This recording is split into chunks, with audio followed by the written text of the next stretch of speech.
بسم الله الرحمن الرحيم الحمد لله رب العالمين والعاقبة للمتقين والصلاة والسلام على سيدنا محمد وعلى آله وأصحابه أجمعين أما بعد وعنه قال رسول الله صلى الله عليه وسلم تعيسى عبد الدينار وعبد الدرهم وعبد الخمیصہ۔ حضرت سیدنا ابو ہریرہ رضی اللہ تعالیٰ عنہ سے مروی ہے، وہ فرماتے ہیں کہ نبی کریم صلی اللہ علیہ وسلم نے ارشاد فرمایا تعیسى عبد الدینار وعبد الدرہم، دینار کا بندہ ہلاک ہو گیا، درہم کا بندہ ہلاک ہو گیا، خائب اور خاسر ہو گیا۔ تعیسہ کے معنی ہلاک ہونا، خائب اور خاسر ہونا، نقصان اٹھانا۔ اس کا مطلب یہ ہوا کہ دینار اور درہم کا بندہ خائب اور خاسر ہو گیا، نقصان میں پڑ گیا۔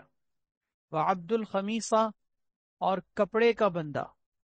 خمیصہ منقش چادر کو کہا جاتا ہے، یہاں اس سے مراد مطلقاً کپڑے ہیں کہ اعلیٰ قسم کے لباس اور پوشاک کا بندہ، اس کی پرستش کرنے والا، وہ بھی نقصان میں پڑ گیا اور ہلاک ہو گیا۔ ان اعطی رضی وان لم یعطى سخط، کہ اگر اسے ملا تو راضی اور خوش ہوا، اور اگر نہ ملا تو وہ ناراض ہو گیا۔ گویا اس نے اپنی کل کائنات، اپنا مقصود زندگی اسی پیسہ اور مال، درہم و دینار اور اعلیٰ قسم کے لباس اور پوشاک کو ہی بنا رکھا ہے کہ ملا تو راضی اور خوش ہوا، نہ ملا تو ناراض ہوا۔ حدیث میں ذکر کیا گیا ہے دینار اور درہم کا بندہ۔ دینار اور درہم سے مراد مال ہے، چاہے وہ درہم اور دینار ہوں، چاہے وہ کوئی روپے پیسے کی کرنسی ہو۔ تو اس کا مطلب یہ ہوا کہ پیسے کا بندہ، مال کا بندہ اور لباس اور پوشاک، اعلیٰ قسم کے کپڑوں کا بندہ ہلاک ہو گیا۔ بندہ کا مطلب یہ ہے کہ اس کی پرستش اس طرح سے انسان کرنے لگے جیسے کہ اللہ کی عبادت کی جاتی ہے، کہ انسان جیسے اللہ کی عبادت کرتا ہے، ہر چیز پر اللہ تبارک و تعالیٰ کی عبادت کو فوقیت دیتا ہے۔ ایک صاحب ایمان اللہ کی عبادت کو ہر چیز پر ترجیح دیتا ہے، تو گویا کہ وہ کپڑوں کے ساتھ، مال کے ساتھ اور درہم و دینار کے ساتھ اس کی ایسی مناسبت پائی جا رہی ہے کہ گویا ہر چیز پر وہ اس کو ترجیح دے رہا ہے۔ اس کو کہتے ہیں مال کی پرستش کرنے والا۔ پھر نبی کریم صلی اللہ علیہ وسلم نے دوبارہ ارشاد فرمایا تعیسیٰ وانتکسا، ایسا بندہ ہلاک اور خائب اور خاسر ہو گیا، وانتکسا، اور وہ سرنگوں ہو گیا۔ انتکاس کے معنی آتے ہیں اوندھا ہو جانا، کسی چیز کو الٹا کر دینا۔ تو نبی کریم صلی اللہ علیہ وسلم نے فرمایا کہ وہ اوندھا ہو گیا، اس کی سوچ الٹی ہو چکی ہے، وہ الٹی سوچ رکھتا ہے کہ اپنی اسی زندگی کو وہ کل کائنات سمجھ رہا ہے، مال اور دولت ہی کو وہ اپنا مقصود زندگی بنا رہا ہے۔ وَإِذَا شِيكَ فَلَن تُقِشَ، کہ جب کانٹا اس کے کبھی چبھے، فَلَن تُقِشَ، تو اللہ کرے کہ کانٹا بھی نہ نکلے۔ فلن تقیشا، اللہ کرے کہ اس کے جسم میں چبھنے والا کانٹا بھی نہ نکالا جائے۔ اب یہ جو شروع سے یہ الفاظ ذکر کیے ہیں کہ درہم و دینار کا بندہ ہلاک ہو گیا، خائب و خاسر ہو گیا، اس کے دو مطلب ذکر کیے گئے ہیں۔ ایک مطلب تو یہ ہے کہ آپ نے اس میں خبر دی ہے، آپ نے ایک واقعے کو بیان کیا ہے، اور وہ واقعہ اور وہ خبر یہ ہے کہ ایسا شخص کہ جو ان کاموں میں پڑتا ہے اور اس طریقے سے مال کی پرستش میں پڑ جاتا ہے، در حقیقت وہ نقصان اٹھاتا ہے، وہ خائب اور خاسر ہوتا ہے، وہ ہلاک اور برباد ہو جاتا ہے۔ اور ایسی اس کی حالت ہوتی ہے کہ وہ اوندھا ہو جاتا ہے، اس کے سوچنے کی ہر چیز الٹی ہو جاتی ہے۔ کانٹا بھی اگر چبھتا ہے، کوئی تکلیف اس کو پہنچتی ہے تو وہ دور نہیں ہوتی، اس کی زندگی میں ایسی بدحالی آتی ہے کہ زندگی میں آنے والی تکلیفیں دور ہونے کا نام ہی نہیں لے۔ تو ایک تو یہ جملہ سارا خبریہ ہے کہ آپ نے اس میں ایک واقعے کو، ایک خبر کو بیان کیا، اور دوسرا مطلب اس حدیث کا جو راجح ہے وہ یہ ہے کہ آپ نے اس میں خبر نہیں دی، آپ نے اس میں بددعا دی ہے۔ بددعا کیا؟ کہ اللہ کرے کہ دینار کا بندہ ہلاک ہو جائے، اللہ کرے کہ درہم کا بندہ نقصان کا شکار ہو جائے، اللہ کرے کہ کپڑوں کا اور لباس اور پوشاک کا بندہ ہلاک ہو جائے، اللہ کرے کہ وہ اوندھا ہو جائے، اللہ کرے کہ اس کے جسم میں کانٹا چبھے تو کانٹا بھی نہ نکالا جائے۔ یہ دوسرا معنی ہے، اور یہی معنی حضرات محدثین نے زیادہ راجح قرار دیا ہے کہ اس میں بددعا ہے اور بددعا دی گئی ہے۔ تو یہ سارے بددعائیہ جملے ہیں۔ آپ صلی اللہ علیہ وسلم یہ بات ارشاد فرما رہے ہیں کہ ایسے لوگ اللہ کرے کہ یہ سارے نقصانات کا شکار ہو جائیں۔ اس کے بعد پھر آپ صلی اللہ علیہ وسلم نے دوسرے بندے کا، ایسے بندے کا تذکرہ کیا کہ جو آخرت کی طرف متوجہ ہونے والا، دین کو فوقیت دینے والا اور زہد اور ترک دنیا کی صفت کو اپنانے والا. آپ نے فرمایا طوبی لعبد آخذ بعنان فرسہ فی سبیل اللہ، خوشخبری ہے، خوش قسمتی ہے اس بندے کے لیے کہ جو اپنے گھوڑے کی لگام کو تھاما ہوا ہو اللہ کے راستے میں جہاد کرتے ہوئے، اشعث رأسہ، اور اس کے سر کے بال پراگندہ ہوں، مغبرۃ قدماہ، اس کے دونوں قدم، اس کے دونوں پاؤں غبار آلود اور غبار میں اٹے ہوئے ہوں. ان کان فی الحراستی کان فی الحراستی، اگر اسے لشکر کے اگلے حصے میں نگرانی کے لیے، نگہبانی کے لیے رکھا جائے تو وہ خوشی خوشی اس کے اندر بھی کامل درجے کا ایک مجاہد بن کر وہاں کھڑا ہو جاتا ہے. وَإِن كَانَ فِي السَّاقَةِ كَانَ فِي السَّاقَةِ، اور اگر اس کو لشکر کے پچھلے حصے میں، لشکر کے سب سے پچھلے حصے کو ساقہ کہتے ہیں، اگر لشکر کے سب سے پچھلے حصے میں اس کو کھڑا کیا جائے، كَانَ فِي السَّاقَةِ، لشکر کے پچھلے حصے میں کھڑا ہو جاتا ہے کہ وہ جاہ اور منصب کی تلاش میں نہیں ہوتا. اور وَإِنِ اسْتَأْذَنَ، پھر فرمائے کہ اگر وہ ایسی گمنامی کی زندگی ہے کہ اگر کہیں اجازت طلب کرے، لم یؤذن لہ، تو اس کو داخل ہونے کی اجازت بھی نہ ملے. گمنامی ایسی کہ کوئی اس کو جانتا ہی نہیں ہے، کہیں کسی مجلس میں آنے کے لیے اگر وہ اجازت طلب کرے تو لوگ اس کو نہ جاننے کی وجہ سے اس کو دور کر دیں، اسے اجازت نہ دیں. وَإِنْ شَفَعَ لَمْ يُشَفَّعَ، اگر وہ کسی کی سفارش کرے، اگر کسی کے بارے میں وہ شفاعت اور سفارش کرے، لم یشفع، تو اس کی سفارش کو قبول بھی نہ کیا جائے. ایسی گمنامی کی زندگی، لیکن جہاد کے اندر، جہاں جہاد کے اندر کھڑے ہونے کا موقع ملتا ہے اور کھڑا کیا جاتا ہے، خوشی خوشی وہاں پر کھڑا ہو جاتا ہے. گویا یہ زہد کی صفت اپنانے والا، ترک دنیا کی صفت کو اپنانے والا، یہ بندہ خوش قسمت ہے. وہ بندہ جس کا تذکرہ پہلے کیا، دینار کا پجاری، درہم و دینار کا پجاری، پرستش کرنے والا، وہ تو کہا کہ خائب اور خاسر ہے، بدقسمت ہے، بد نصیب ہے، بدبخت ہے. اور اس کے بارے میں کیا کہا؟ طوبا، یعنی خوش قسمت ہے، خوش بخت ہے، خوش نصیب ہے. اس حدیث میں نبی کریم صلی اللہ علیہ وسلم نے دو طرح کے بندوں کا تذکرہ کیا ہے، دو طرح کے بندوں کا. ایک وہ بندے ہیں جو دنیا کے طلبگار، اور ایک وہ بندے ہیں جو دین کے طلبگار. دنیا طلبی انسان کو کہاں پہنچا دیتی ہے کہ انسان مال کی طلب میں ایسا لگتا ہے کہ ایک وقت ایسا آتا ہے کہ مال کی پرستش اس طرح سے کرنے لگ جاتا ہے جیسے کہ کوئی خدا کی پرستش کرتا ہے. اللہ کے نبی صلی اللہ علیہ وسلم نے اس کے اندر بندے ذکر کیے ہیں، ایک طرف دنیا کی پرستش کرنے والا، مال کی پرستش کرنے والا، اور دوسری طرف دین کا طلبگار، دین کو فوقیت دینے والا. اللہ تبارک و تعالی ہم سب کو دین کے طلبگاروں میں شامل فرمائے، دنیا طلبی سے اللہ ہماری حفاظت فرمائے. اور دوسری بات، اس حدیث میں اللہ کے نبی صلی اللہ علیہ وسلم نے بطور خاص یہ ذکر کی ہے کہ اس کے اندر آپ صلی اللہ علیہ وسلم نے بد دعا دی، جس کا مطلب یہ کہ آپ کی یہ بد دعا تو قبول ہی قبول ہے. لہذا جو مال کی پرستش میں، مال کا پجاری بن کے زندگی گزارتا ہے، نبی کریم صلی اللہ علیہ وسلم کی بد دعا اس کو لگتی ہے. اگلی حدیث ہے، وعن ابی سعید الخدری رضی اللہ تعالی عنہ ان رسول اللہ صلی اللہ علیہ وسلم قال ان مما اخاف علیکم من بعدی. حضرت ابو سعید خدری رضی اللہ تعالیٰ عنہ سے مروی ہے کہ نبی کریم صلی اللہ علیہ وسلم نے ارشاد فرمایا، ان مما اخاف علیکم من بعدی، بے شک مجھے تم پر اپنے بعد جس چیز کا خوف ہے وہ یہ ہے کہ ما یفتح علیکم من زہرۃ الدنیا وزینتہا، تم پر دنیا کی زیب و زینت اور خوشنمائی کھول دی جائے گی کہ تم دنیا کی زیب و زینت اور دنیا کی چمک دمک کے اندر پڑ جاؤ. دنیا اس طریقے سے تمہارے سامنے روشن ہوگی، چمک رہی ہوگی، دنیا کی خوبصورتیاں، دنیا کی خوشحالیاں، مادیت کا عروج تمہاری آنکھوں کو خیرہ کر رہا ہوگا، اور تم اس کے اندر گم ہو جاؤ گے، تم اس کے اندر مسحور ہو جاؤ گے. مجھے اس چیز کا تم پر خوف ہے. فقال رجل، ایک شخص نے پوچھا، یا رسول اللہ اویأتی الخیر بالشر، کیا یہ مال شر کا سبب بھی بنتا ہے؟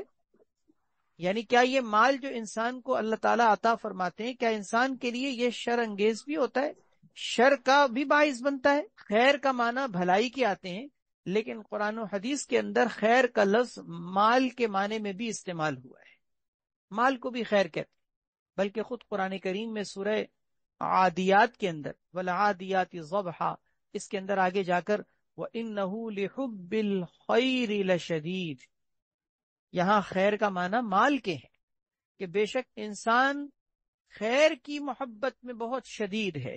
کیا مطلب؟ مال کی محبت، خیر سے مراد مال۔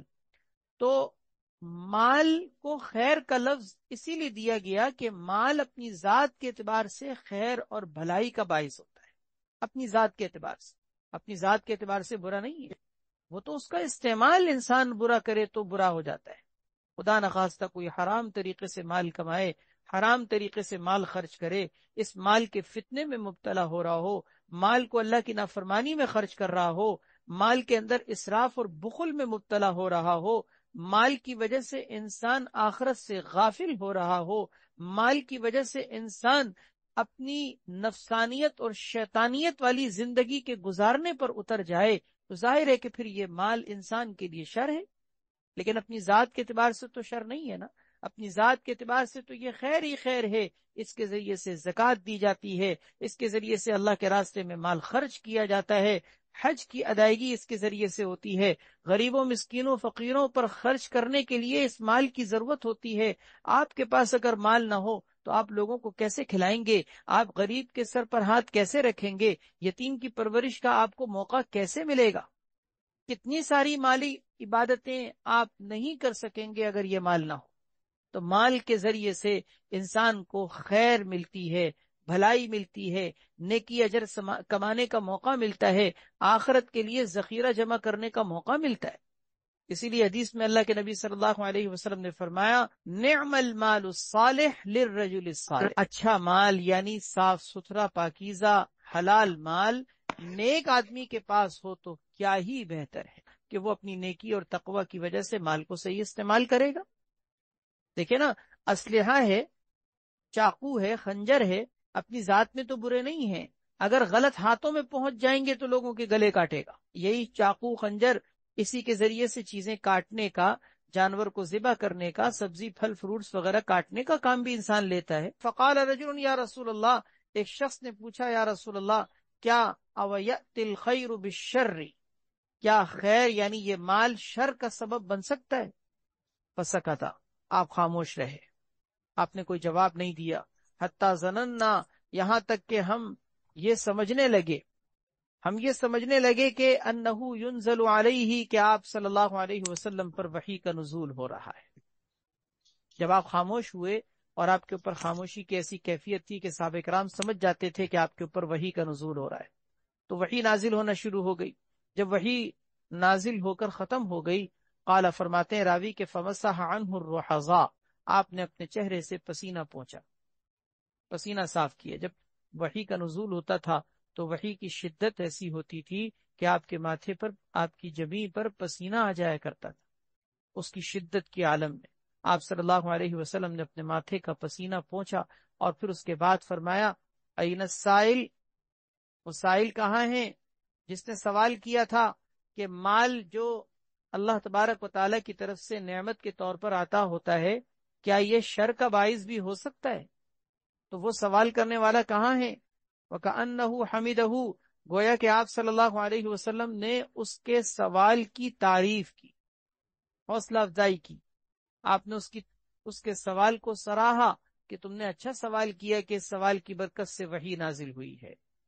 پھر آپ نے اس کا جواب دیا، آپ نے فرمایا انہ لا یأتی الخیر بالشر، کہ مال اپنی ذات کے اعتبار سے شر لے کر نہیں آتا، یعنی مال اپنی ذات کے اعتبار سے برا نہیں ہے، اپنی ذات کے اعتبار سے یہ شر کا باعث نہیں ہے۔ شر کا باعث تو انسان کے کمانے اور اس کے خرچ کرنے کی وجہ سے ہوتا ہے۔ آگے اسی کو سمجھایا آپ نے ایک مثال سے، آپ نے فرمایا کہ یوں سمجھو کہ ان مما ينبت الربيع ما يقتل حبطا او يلم، کہ بے شک بہار کا موسم سبزہ اگاتا ہے، زمین پر فصلیں اگاتا ہے، اور زمین کے اندر مختلف قسم کے سبزہ اور کھیتیاں وغیرہ اگتی ہیں بہار کے موسم میں، تو وہ اتنی کثرت سے سبزہ اگتا ہے کہ ما یقتل حبطا او یلم، کہ جو کسی ایسے جانور کو کہ جو کثرت سے کھانے کی وجہ سے اس کا پیٹ پھول جائے۔ حبطن کے معنی آتے ہیں جانور کو ایسی بیماری لگ جائے کہ جس سے وہ چارہ کھاتے کھاتے اس کی آنتیں بھر جائیں اور پھول جائیں اور اس کا پیٹ پھولنے لگے. جب جانور بہت زیادہ کھا جائے اور بہت زیادہ وہ کھانے کے اندر مشغول ہو تو اس کے اندر یہ بیماری پیدا ہوتی ہے حبتن، یعنی جس کا مطلب ہوتا ہے کہ آنتوں کا پھول جانا. اگر یہ جانور بس نہ کرے یا اس کو اس چارے سے نہ ہٹایا جائے تو یہ جانور مر بھی جاتا ہے، اس کی آنتیں پھٹ جاتی ہیں اور یہ مر جاتا ہے. تو نبی کریم صلی اللہ علیہ وسلم نے فرمایا کہ موسم بہار کے اندر اگنے والا جو سبزہ ہے اس کی کثرت کی وجہ سے یا تو جانور جو آنتیں پھول گئی تھیں جس کی، اس کی وجہ سے وہ مر جاتا ہے، وہ قتل ہو جاتا، یہ موسم بہار اس کو قتل کر دیتا ہے، مار دیتا ہے، یا پھر یلم، اس کو مارنے کے قریب کر دیتا ہے. اس سبزے کی کثرت کی وجہ سے یا تو وہ جانور مر جاتا ہے یا مرنے کے قریب ہو جاتا ہے. لیکن بچنے والا کون ہوتا ہے؟ بچنے والا کون ہوگا؟ ایسے سبزے کی کثرت اور بہار کے موسم میں جبکہ چاروں طرف سبزہ ہی سبزہ ہو، اس سبزے سے اگر جانور طریقے سے کھائے، اعتدال سے کھائے تو بچ جاتا ہے. اور اسی لیے آگے ذکر کیا الا آکلۃ الخضر، کہ بچتا صرف وہی جانور ہے کہ جو اس سبزے کو کھائے اور خوب کھائے. اکلت حتی امتدت خاصرتاہا، اتنا کھائے یہاں تک کہ اس کی کوکھیں بھر جائیں. کوکھ جانور کے دونوں طرف دائیں بائیں جو پہلو ہوتے ہیں، کوکھیں ہوتی ہیں جس سے جانور کے کھانے کا اور اس کے تگڑے ہونے کا پتہ چلتا ہے، کہ اس کے پیٹ کو دیکھ کر پتہ چل جاتا ہے کہ اس نے چارہ وغیرہ کس طرح کا کھایا ہوا ہے. وہ کوکیں کہلاتی ہیں. فرمایا کہ جانور وہ جو سبزہ کھا کر اتنا کھائے کہ اس کی امتدت خاصرتاہا، اس کی جانور کی دونوں طرف کی کوکیں بھر گئیں. جب بہت بھر گئیں تو وہ اس میں ہاضمے کے لیے استقبلت عین الشمس، سورج کے سامنے جا کے بیٹھ گیا. سورج کے سامنے بیٹھنے کا مطلب دھوپ میں بیٹھنا. اور جانور کی یہ صفت ہوتی ہے کہ جب اس کا ہاضمہ خراب ہو اور زیادہ کھانے کی وجہ سے اس کی آنتوں میں اس طرح کی بیماری پیدا ہو جائے، یعنی آنتیں پھولنے لگیں، تو وہ اپنے آپ کو ہلکا کرنے کے لیے یہ کام کرتے ہیں کہ جا کر کہیں دھوپ میں بیٹھ کے جگالی کرتے ہیں. اور جگالی کرنے اور دھوپ میں بیٹھنے کی وجہ سے ان کا پیٹ پھر ہلکا ہوتا ہے اور بول و براز وغیرہ کے ذریعے سے ان کے جسم سے وہ چیز نکل جاتی ہے اور وہ خارج ہو جاتی ہے اور وہ ہلکے ہو جاتے ہیں. آپ نے فرمایا کہ استقبلت عین الشمسی، وہ جا کر کہیں سورج کے سامنے جا کے بیٹھ گیا، یعنی دھوپ میں بیٹھ گیا. فسلطت وبالت، پھر اس کو بول و براز ہوا، یعنی گوبر ہوا، پیشاب کیا، جس کی وجہ سے وہ ہلکا ہو گیا. ثم عادت، جب پیٹ خالی ہوا اس کا تو وہ دوبارہ آیا. فاکلت، اور دوبارہ آ کر اس نے سبزے کو استعمال کیا، سبزے کو کھانا شروع کر دیا. تو اب یہ جو جانور جس نے یہ طریقہ اپنایا تھا یہ بچ جائے گا. کیوں بچ جائے گا؟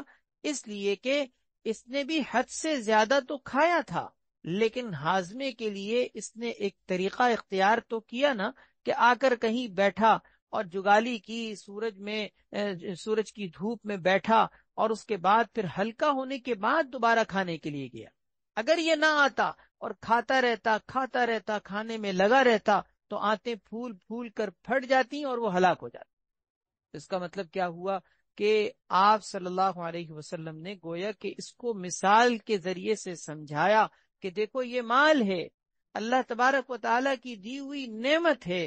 اس نعمت کو اعتدال کے ساتھ، میانہ روی کے ساتھ، طریقے کے ساتھ، شریعت و سنت کے مطابق اگر تم آخرت کی فکر کے ساتھ ایک خاص لیول میں استعمال کرو گے، اپنی دنیا کی ضروریات پوری کرو گے، تو اس مال کے ذریعے سے تم ہلاک نہیں ہوگے، تم بچ جاؤ گے.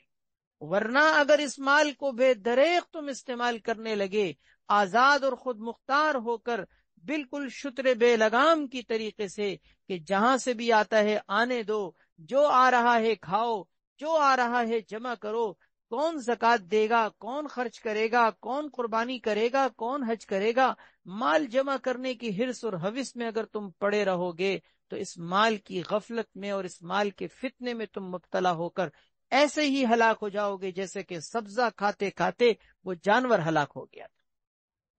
کتنے پیارے انداز میں آپ صلی اللہ علیہ وسلم نے ایک مثال کے ذریعے سے ہمیں یہ سمجھایا. اس کا مطلب کیا ہوا؟ ہمارے لیے اس مثال میں اور اس حدیث میں یہ پیغام ہے کہ مال اللہ کی دی ہوئی نعمت ہے، اس مال میں اپنی ذات کے اعتبار سے کوئی شر کا پہلو نہیں ہے، اس مال کے اندر اگر کوئی چیز نقصان پہنچانے والی ہے تو وہ اعتدال کے راستے سے ہٹنا ہے، شریعت و سنت کے راستے سے ہٹ کر اس مال کی وجہ سے سرکشی اور غفلت میں مبتلا ہونا ہے، اس کی وجہ سے ہلاکت آئے گی، ورنہ مال اپنی ذات کے اعتبار سے کوئی شر نہیں رکھتا۔ آپ صلی اللہ علیہ وسلم نے دیکھیں کیسی پیاری مثال کے ذریعے سے اس حقیقت کو واضح کیا۔ اللہ ہمیں سمجھنے کی اور دل سے سمجھنے کی توفیق دے دے کہ ہم اس مال کی وجہ سے فتنے میں مبتلا ہو کر ہلاکت میں نہ پڑیں۔ پھر آپ صلی اللہ علیہ وسلم نے اسی مال کی حیثیت کو ذکر فرمایا کہ ان ھذا المال خضرۃ حلوۃ، بے شک یہ مال بڑا سرسبز و شاداب اور بڑا شیریں ہے۔ خضرہ سرسبز کو کہا جاتا ہے، تو یہ مال دیکھنے میں بڑا سرسبز و شاداب ہے، بڑا سرسبز و شاداب خوشنما، دیکھنے میں لگتا ہے کہ آنکھیں ٹھنڈی ہو رہی ہیں، اور حلوتن ایسا میٹھا ذائقے میں کہ شیریں ہے، جس کی وجہ سے انسان پاگل ہو جاتا ہے۔ انسان مال کو دیکھتا ہے نا تو آنکھوں میں بھی خوبصورتی نظر آ رہی ہوتی، تو یہ مال کا ظاہری نقشہ کہ انسان کی آنکھیں پاگل ہو جاتی، اور ذائقے کے اعتبار سے بڑا شیریں کہ جس کے پاس آتا ہے اس کو مسحور کر دیتا ہے، اس کے اوپر جادوئی اس کی تاثیر ہوتی ہے۔ لیکن فرمایا فمن اخذہ، ہے تو دیکھنے میں بڑا خوشنما اور ذائقے میں بڑا شیریں، لیکن یاد رکھو فمن اخذہ بحقہ ووضعہ فی حقہ فنعم المعونۃ ہوا، جس نے اس مال کو حق طریقے سے حاصل کیا اور حق طریقے سے اس کو خرچ کیا تو یہ مال بڑا بہترین معاون اور مددگار ثابت ہو، بڑا بہترین اور معاون مددگار ثابت ہو۔ دو باتیں آپ نے ذکر کی ہیں کہ جس نے یہ مال حق طریقے سے حاصل کیا، یعنی ناجائز ذرائع سے کمایا نہیں، جائز طریقے سے حاصل کیا، اور دوسری بات وضعہ فی حقہ، اس کو حق طریقے سے صحیح طریقے سے خرچ کیا، یعنی خرچ کرنے میں بھی اس نے کوئی اسراف اور بخل، ناجائز کاموں میں خرچ کرنا، اللہ کی نافرمانی کی چیزوں میں خرچ کرنا، یہ کام نہیں کیے، کمایا بھی حق طریقے سے، خرچ بھی حق طریقے سے کیا، تو یہ مال اس کے لیے معاون ثابت۔ معاون ہونے کا مطلب آخرت کے کاموں کے اعتبار سے معاون ہوگا کہ انسان اس مال کو صحیح طریقے سے خرچ کر کے اپنی آخرت کا ذخیرہ جمع کر سکتا ہے۔ اسی مال کے ذریعے سے، جیسے کہ میں نے بھی عرض کیا تھا، زکوٰۃ بھی انسان دیتا ہے، قربانی بھی کرتا ہے، حج بھی کرتا ہے، اللہ کے راستے میں مال خرچ کرتا ہے، غریبوں مسکینوں کو کھانا کھلا رہا ہوتا ہے، کتنے یتیموں مسکینوں کے اور محتاجوں کے کام آ رہا ہوتا ہے، اسی مال کے ذریعے سے انسان اپنی آخرت کے لیے ذخیرہ کر رہا ہوتا ہے۔ تو یہ کتنا معاون اور کتنا بہترین مددگار نہیں ہے کہ آپ کی آخرت کے کاموں میں معاون بن گیا۔ حدیث میں آتا ہے فقراء صحابہ کرام آئے اور آ کے کہنے لگے یا رسول اللہ، مالدار لوگ تو ہم سے آگے بڑھ گئے، ہم پیچھے رہ گئے۔ آپ نے فرمایا کیسے؟ کہنے لگے ہم بھی نماز پڑھتے ہیں، وہ بھی پڑھتے ہیں، ہم بھی روزہ رکھتے ہیں، وہ بھی رکھتے ہیں، یہ تو معاملہ برابر سرابر کا ہے، لیکن ان کے پاس مال ہوتا ہے، وہ غلاموں کو آزاد کرتے ہیں، کھانا کھلاتے ہیں، اللہ کے راستے میں مال خرچ کرتے ہیں، ہمارے پاس تو مال نہیں ہے، ہم تو اس جیسی عبادت نہیں کر سکتے، تو ہم تو پیچھے رہ گئے۔ وہ آگے بڑھ گئے، آگے آپ صلی اللہ علیہ وسلم سے باقاعدہ یہ شکایت کی کہ یا رسول اللہ ہم کیا کریں، ہم تو پیچھے رہ گئے۔ آپ نے فرمایا اچھا میں تمہیں ایک ایسا عمل نہ بتاؤں کہ اگر تم کر لو تو تم ان سے بھی آگے بڑھ جاؤ گے اور کوئی تم تک نہیں پہنچ سکے گا مگر وہی جو تمہارے جیسا کام کرے۔ کہا یا رسول اللہ ضرور بتائیے۔ آپ نے فرمایا اچھا وہ کام یہ ہے کہ ہر نماز کے بعد 33 مرتبہ سبحان اللہ، 33 مرتبہ الحمدللہ اور 34 مرتبہ اللہ اکبر پڑھ لیا کرو۔ بڑے بڑے مالدار لوگ بھی تم جیسا عمل کرنے والے نہیں ہو سکیں گے، ہاں مگر وہی جو تمہارے جیسا کام کرے۔ فقراء صاحب کرام بڑے خوش ہوئے کہ ہمیں تو بڑی زبردست چیز مل گئی، کام شروع کر دیا، پڑھنا شروع کر دیا، نمازوں کے بعد تسبیحات فاطمی شروع کر دی۔ مالداروں کو پتہ چل گیا، وہ بھی یہ کام کرنے لگ گئے، معاملہ پھر برابر سرابر سے ختم ہو گیا، وہ پھر آگے نکل گئے، پھر آئے صحابہ کرام، فقراء صحابہ کرام، یا رسول اللہ پھر معاملہ وہی ہو گیا کہ ان کو بھی پتہ چل گیا، وہ بھی کرنے لگ گئے۔ آپ صلی اللہ علیہ وسلم نے فرمایا ذالک فضل اللہ، یہ مال اللہ تبارک و تعالیٰ کیا دیا ہوا ایک فضل ہے. اللہ تعالیٰ جس کو چاہے دے دیں. میں تو نہیں روک سکتا, میں تو ان سے نہیں لے سکتا, میں تو نہیں روک سکتا, منع نہیں کر سکتا. یہ مال اللہ کا فضل ہے, اللہ جس کو دینا چاہے. اس کا مطلب کیا ہوا؟ اس کا مطلب یہ مال اللہ کا دیا ہوا ایک فضل ہے, ایک نعمت ہے, ایک انعام ہے, جس کے ذریعے سے اللہ اپنے بندوں کو موقع دیتے ہیں, اپنے بندوں کو موقع فراہم کرتے ہیں کہ تم اس مال کے ذریعے سے آخرت بناؤ, آخرت کماؤ, آخرت کے لیے جمع کرو, بڑے بڑے درجات اور بلند مراتب اور مقامات حاصل کرو, بڑی بڑی عبادتوں کے فضائل کو اور اجر و ثواب کو حاصل کرو. یہ مال اللہ نے اس لیے دیا ہے, اس لیے تھوڑی دیا ہے کہ اس مال کی وجہ سے ایک دوسرے کے گلے کاٹے جائیں, اس مال کی وجہ سے خونی رشتوں کو نفرتوں میں تبدیل کیا جائے, اس لیے تھوڑی دیا ہے کہ اس مال کی وجہ سے ہم فتنے کا شکار ہو جائیں, اس مال کے ذریعے سے ہماری دلوں کی کیفیت, ہمارے اندر کے جذبات کی کیفیت شیطانیت کی طرف مائل ہو جائے. نہیں نہیں نہیں, اگر یہ چیزیں ہیں تو یاد رکھیے یہ مال فتنہ ہے. نبی کریم صلی اللہ علیہ وسلم نے اس میں یہ بڑی اہم بات ذکر فرمائی ہے کہ جس نے اس کو اچھے طریقے سے, صحیح طریقے سے حاصل کیا, صحیح طریقے سے مال کو خرچ کیا, تو یہ مال اس کے لیے زندگی میں بہترین معاون بن جائے گا.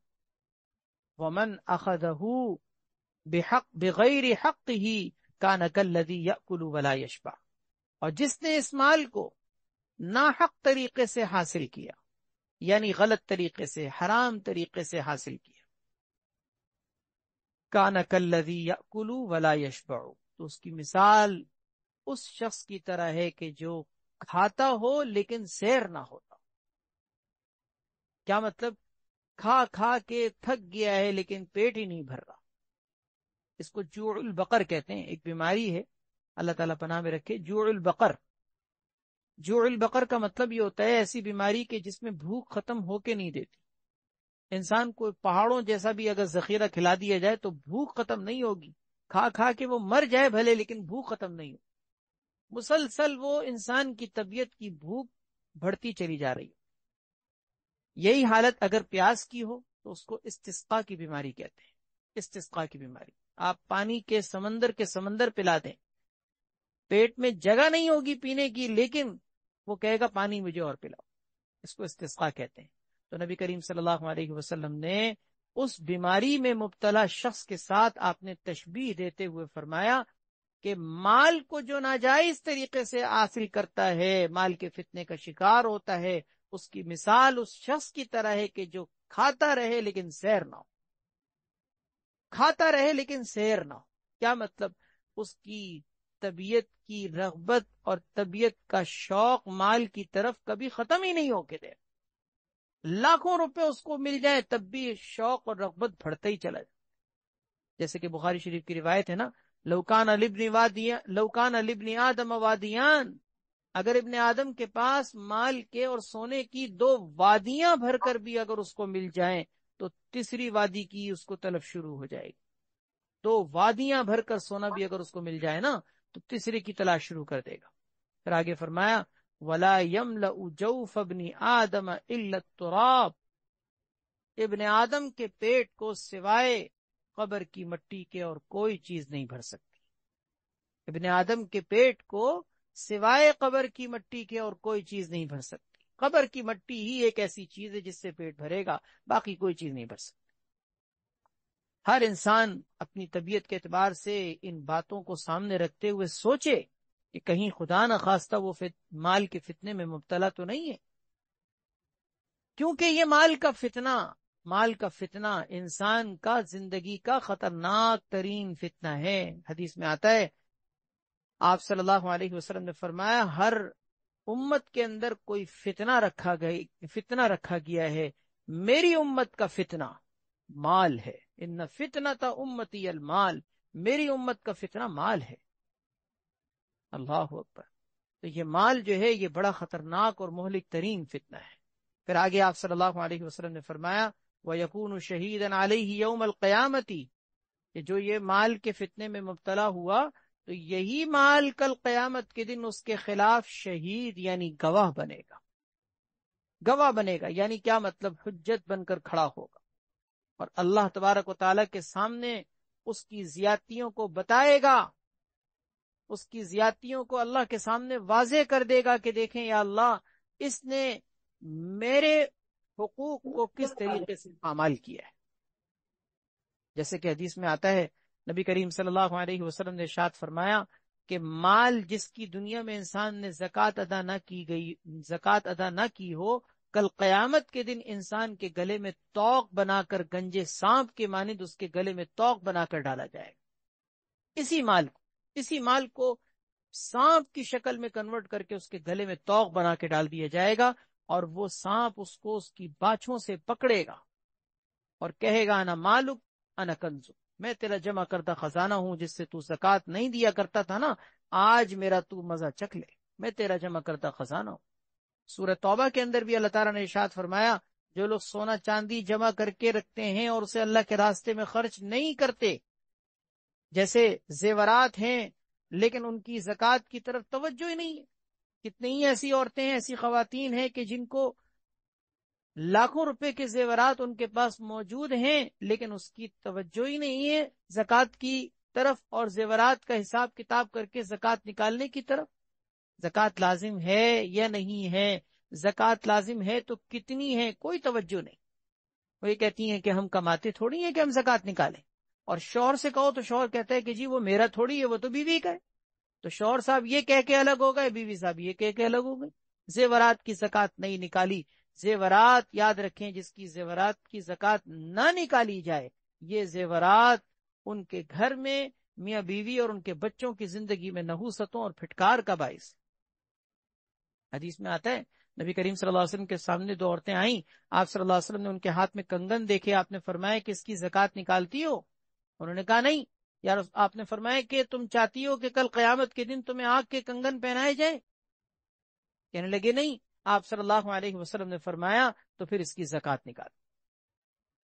قرآن کریم کی جو آیت میں بھی آپ کے سامنے پڑھ رہا تھا، اس میں بھی اللہ تعالیٰ نے یہ فرمایا کہ جو لوگ سونا چاندی جمع کر کے رکھتے ہیں، اسے اللہ کے راستے میں خرچ نہیں کرتے، اے نبی آپ ان کو دردناک عذاب کی بشارت سنا دیجئے، جس دن ان کے جمع کردہ مال کو آگ میں تپایا جائے گا، کھولایا جائے گا، اور اس سے ان کی پیشانیوں کو، ان کے پہلوؤں کو اور ان کی پیٹھوں کو داغا جائے گا، اور کہا جائے گا کہ ھذا ما کنزتم لانفسکم، یہ ہے وہ جمع کردہ مال جو تم نے جمع کر کے رکھا تھا اور اس کی زکوٰۃ وغیرہ تم نہیں دیتے تھے، آج اس کا ذائقہ چکھو، فذوقوا ما کنتم تکنزون، آج جو تم نے جمع کیا تھا نا اس کا ذائقہ چکھو۔ تو یہی مال جو دنیا میں انسان جمع کر کے رکھتا ہے اور اس کی زکوٰۃ نہیں نکالتا، اس کے واجبی حقوق ادا نہیں کرتا، یہی مال کل قیامت کے دن انسان کے لیے عذاب کا ذریعہ ہو۔ وَيَكُونُ شَهِيدًا عَلَيْهِ يَوْمَ الْقِيَامَةِ، فرمائے کہ یہ مال اس کے خلاف قیامت کے دن گواہی دینے والا بنے گا، حجت بن کر کھڑا ہو جائے گا۔ بڑی اہم یہ حدیث ہے جس میں آپ صلی اللہ علیہ وسلم نے مال کی اس حیثیت کو بھی بیان فرما دیا کہ اپنی ذات کے اعتبار سے اس کے اندر کوئی برائی نہیں۔ برائی یہ ہے کہ انسان دو باتوں میں کہیں شریعت کے خلاف ورزی کرنے لگے، ایک یہ کہ اس کو غلط طریقے سے کمانا، دوسرا اس کو غلط طریقے سے خرچ کرنا۔ اب میں اسی کے ضمن میں آپ کے سامنے مال کے فتنے سے بچنے کے لیے وہ حقوق بتا رہا ہوں، اس کو ذرا غور سے سنیے گا کہ کون کون سے ایسے کام ہیں جو کمانے سے متعلق ہیں۔ اس کو ہم یوں بھی سمجھ سکتے ہیں کہ مال کے کمانے کے کچھ حقوق ہیں اور مال کے خرچ کرنے کے کچھ حقوق ہیں۔ مال کے کمانے کے جو حقوق ہیں ان میں سب سے پہلی چیز ذریعہ معاش حلال، سب سے پہلی چیز ذریعہ معاش حلال۔ اگر ذریعہ معاش ہی غلط ہے، سودی کاروبار ہے، رشوت کا لین دین ہے، اسی طرح کوئی خدا نخواستہ حرام چیزیں بیچی خریدی فروخت کی جا رہی ہیں، تو ذریعہ معاش ہی حلال نہیں۔ سب سے پہلے نمبر پر ذریعہ معاش حلال۔ دوسری چیز یہ کہ طریقہ کسب بھی حلال۔ طریقہ کسب کا مطلب ہوتا ہے کمانے کا طریقہ، کہ آپ حلال ذریعہ معاش تو ہے لیکن ساتھ میں اس کے اندر کمانے کا طریقہ بھی صحیح اختیار کریں، جھوٹ نہ بولیں، فراڈ نہ کریں، جھوٹی قسمیں نہ کھائیں، غلط چیز کو صحیح کہہ کر نہ بتائیں، عیب دار چیز کو بغیر عیب بتائے نہ بیچیں، دھوکے بازی سے کام نہ لیں۔ یہ سارا کمانے کے طریقے سے تعلق رکھتا ہے۔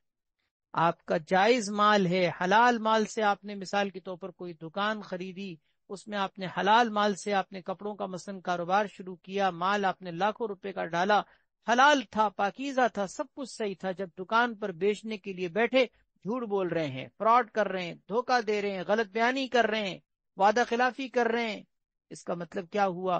حلال مال سے کاروبار شروع کیا تھا، طریقہ حرام اختیار کر رہے ہیں۔ اللہ اکبر۔ تو دوسری چیز کیا ہے؟ طریقہ صحیح ہو۔ اور تیسری چیز یہ ہے کہ اس مال کے کمانے میں حقوق اور فرائض کی ادائیگی کریں۔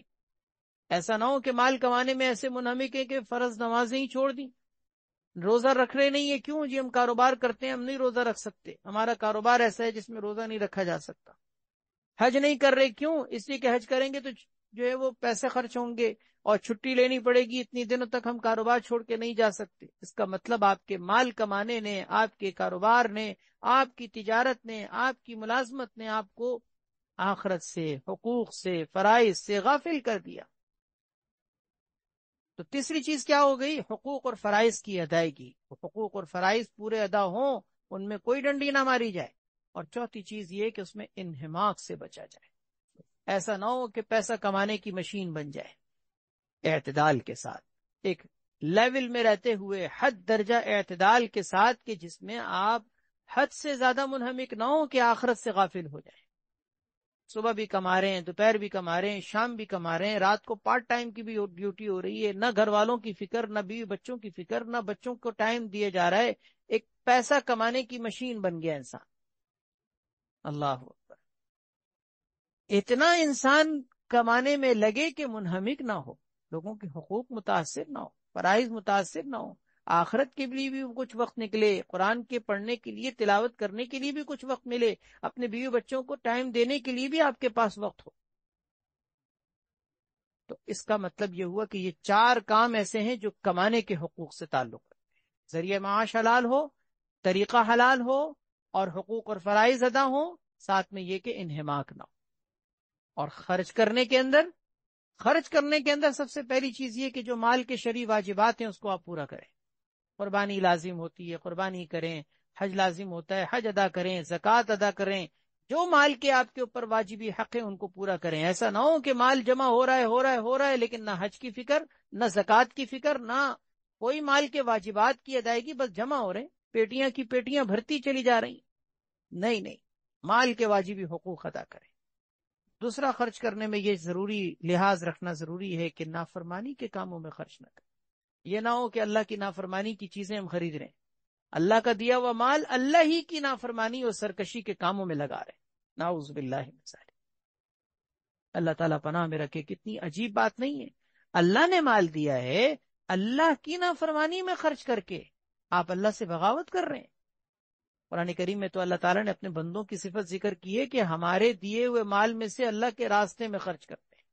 اس کا مطلب یہ اللہ کا دیا ہوا مال ہے، خرچ بھی انسان اگر کرتا ہے تو اللہ کے دیے ہوئے مال میں سے کرتا ہے، لیکن اگر کوئی حرام جگہ پہ خرچ کر رہا ہے تو اس کا مطلب کیا ہوا کہ اللہ کے دیے ہوئے مال میں سے اللہ کی نافرمانی میں خرچ کر رہا ہے۔ اور تیسری چیز یہ ہے کہ صرف مال کے واجبی حقوق نہیں کہ صرف ہم یہی کرنا ہے کہ بس زکوٰۃ پوری ہو گئی بس اب کسی پر خرچ نہیں کرنا، نہیں، ایکسٹرا نفلی صدقات بھی آگے سے آگے بڑھ کر ادا کریں۔ حدیث میں آتا ہے، ترمذی کی روایت ہے، ان فی المال لحقا سوی الزکوٰۃ، زکوٰۃ کے علاوہ بھی مال کے اندر حقوق ہیں۔ یہ تھوڑی ہے کہ زکوٰۃ ادا ہو گئی بس اب ہم کسی کو نہیں دیں گے، بس اب کوئی چاہے مرتا ہے مرے، ہم کسی کو ہم نے زکوٰۃ دے دی ہے، نہیں۔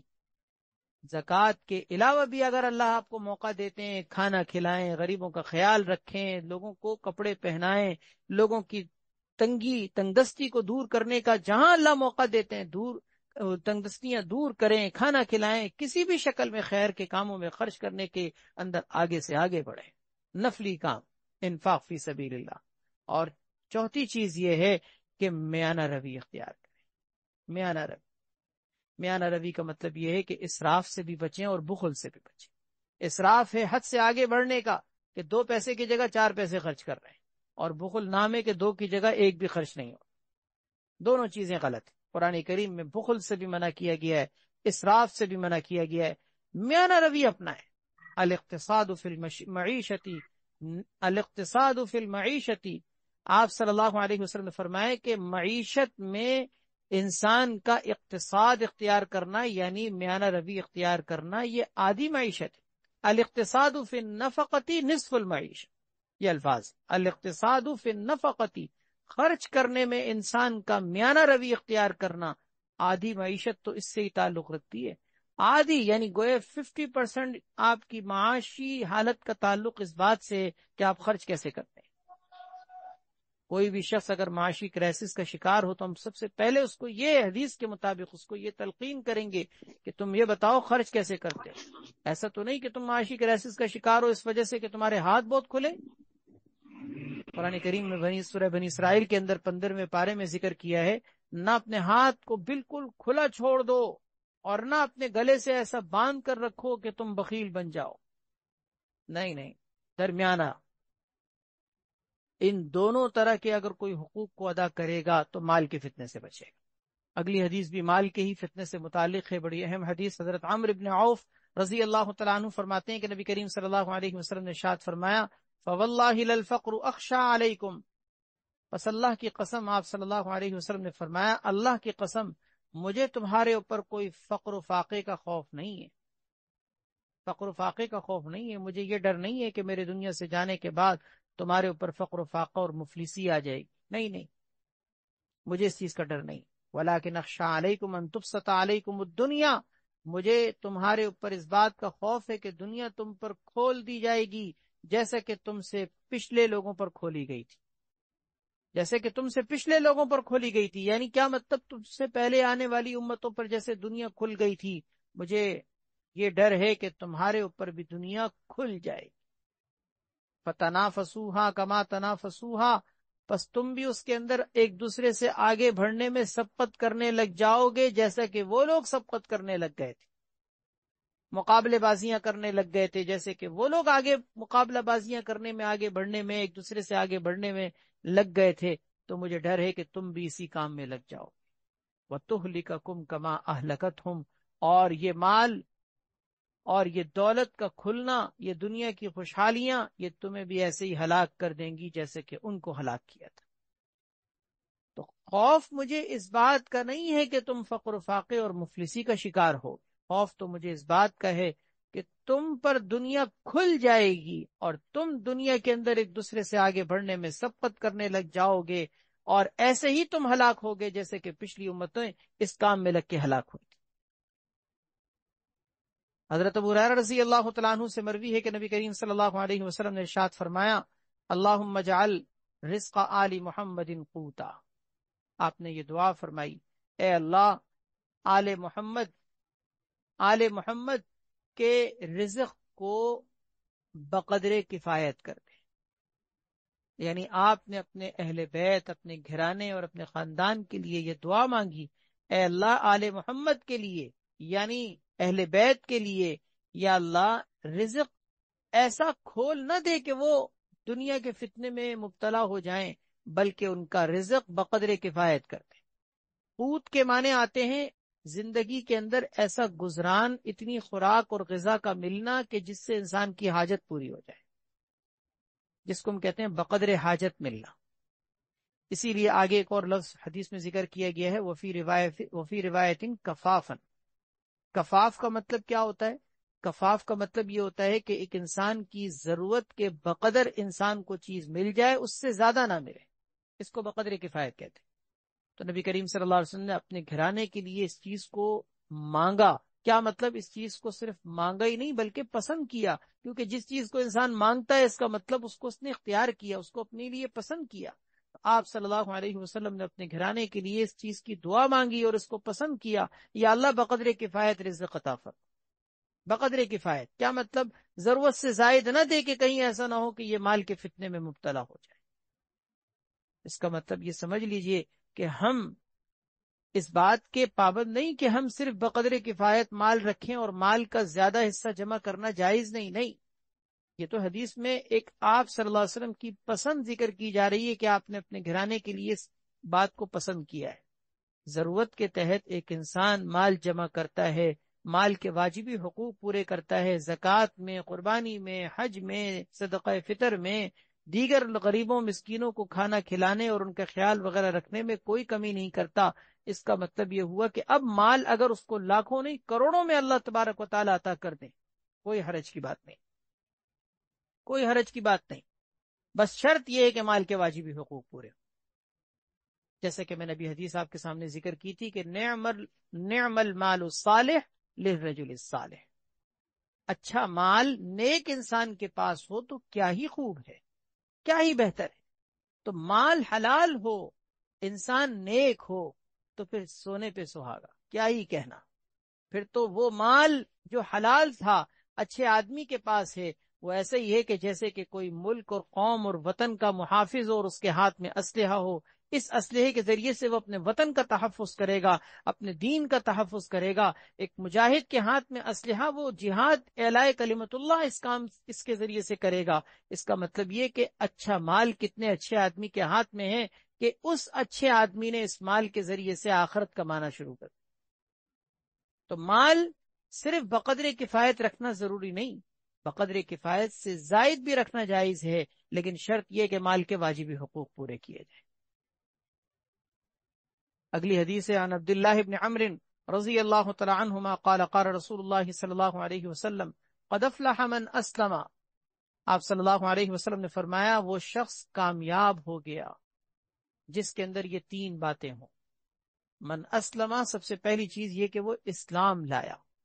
اسلام لانے کا مطلب صرف مسلمان ہونا نہیں، بلکہ سر تسلیم خم کرنا، کیونکہ مسلمان کا مطلب یہی ہے کہ جو اللہ کے حکم کے آگے سر کو جھکا دے، اس کو مسلمان کہتے ہیں۔ تو سب سے پہلی بات آپ نے فرمایا کامیاب ہو گیا وہ شخص کہ جو اسلام لایا، جس نے اپنے آپ کو اللہ کے حوالے کر دیا۔ دوسری چیز ورزق کفافا، اس کو بقدر کفایت روزی دی گئی، نہ بہت زیادہ مال کے جس کی وجہ سے وہ فتنے میں پڑ جائے، نہ بہت کم اور تنگ دستی کی حالت کے جس کی وجہ سے اس کو لوگوں کے سامنے ہاتھ پھیلانا پڑے۔ دونوں چیزوں سے اللہ نے اس کو محفوظ رکھا ہو، بقدر حاجت اور بقدر کفایت اللہ نے اس کو مال دیا ہو۔ اور تیسری چیز وَقَنَّعَهُ اللَّهُ بِمَا آتَى، اللہ تبارک و تعالی نے اس کو اپنی دی ہوئی نعمتوں اور مال و دولت پر قناعت کی دولت سے نوازا۔ قناعت کی دولت سے نوازا کیا مطلب؟ یعنی کہ جتنا مال اللہ نے اس کو دیا ہے اس پر اس کو قناعت نصیب، راضی رہنا۔ یہ نہیں کہ جتنا مل جائے انسان مزید کی حرص اور ہوس میں اس کی ناشکری کرنا لگ جائے۔ جیسے مثال کے طور پر کوئی شخص اعلیٰ قسم کی گاڑی میں بیٹھا ہو، اچھی سواری میں سوار ہو کر چل رہا ہو، لیکن اپنے سے زیادہ کسی اوپر درجے کی گاڑی کو دیکھتا ہے، کسی اچھی سواری کو دیکھتا ہے، تو وہ یہ سوچتا ہے کہ میرے پاس کیا ہے، گاڑی تو اس کی ہے، اچھے سے اچھے کپڑے میں ملبوس ہے، لیکن اپنے سے زیادہ کسی کے کپڑے اچھے دیکھ لیے تو کہنے لگا کہ میرے بھی کیا کپڑے ہیں، کپڑے تو اس کے ہیں۔